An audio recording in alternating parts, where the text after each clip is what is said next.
It was almost New Year. I had just withdrawn money from the bank when I noticed that the amount on my passbook didn't match the cash in my hand. I counted carefully. My passbook showed a different figure than the $5,000 I was holding. Frustrated, I turned and went back to the counter to find the teller who had handled my transaction. Clutching the receipt, I tried to be polite. "Excuse me. I think there might be a mistake with this transaction." Instantly, she snapped, pointing her finger at my nose. "Don't you know that once you leave the counter, we are not responsible for any discrepancies?" I waved my hands, trying to explain. "No, wait. Look again. I clearly withdrew $5,000, but on my passbook, it shows." She cut me off impatiently. "When you filled out the form, it was all right there. Once you leave the counter, it's not our problem. You sign the form yourself, confirming everything. Are we supposed to correct it every time someone claims a mistake after leaving the bank?" I froze. No wonder she kept repeating that the bank isn't responsible after leaving the counter. She thought I had come back to ask for more money. What I was really trying to explain was simple. I withdrew $5,000, yet my passbook showed that I deposited $5,000. "Why are you still standing there? Can't understand plain English?" Jessie Cartney shouted, all while meticulously filing her nails. "There's a line behind you. You uncultured." Even the security guards in the hall had come over, drawn by her voice.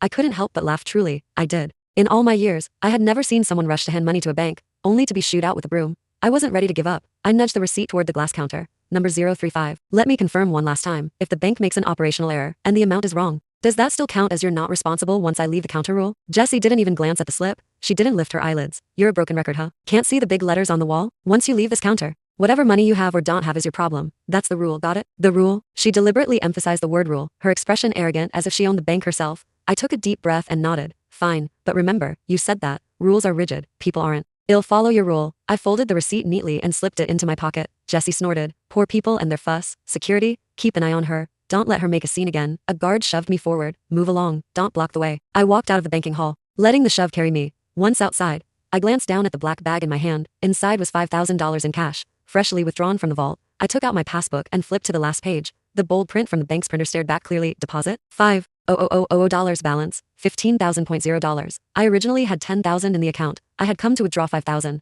but that idiot Jessie had turned my withdrawal into a deposit. I glanced back at the bank's entrance, then at the metal plaque displayed prominently that said, "Cash must be counted on the spot. The bank is not responsible once you leave the counter." I used to think those words were harsh. Now they were the cutest thing in the world. If you insist on rules, fine, I'll play by your rules carefully. I didn't go straight home at a time like this. Going home to sleep would be pure foolishness. Chapter 2. The bank's system might be slow, but it would eventually catch up. Once Jessie realized the accounts didn't balance, the first thing she'd do was freeze my account. I had the truth on my side, sure, but going to court against a bank? Dragging it out for a year or more? I didn't have that kind of patience. I turned and walked into a commercial bank next door. I pulled out the $5,000 in cash. "I'd like to make a deposit." The teller smiled brightly. "Of course. Mum, please wait a moment." A few minutes later, the cash had turned into numbers in my bank account, but that wasn't enough. I pulled out my phone and opened the mobile banking app for the other bank, staring at the $15,000 in my account. I didn't hesitate. I clicked transfer, all of it. The money went to a third-party custodian account. Want to freeze it? Good luck. The paperwork alone would exhaust them. By the time they finished, I'd have already withdrawn it and converted it into gold bars buried safely in my backyard. Once all that was done, my stomach growled loudly. I found a random place to eat.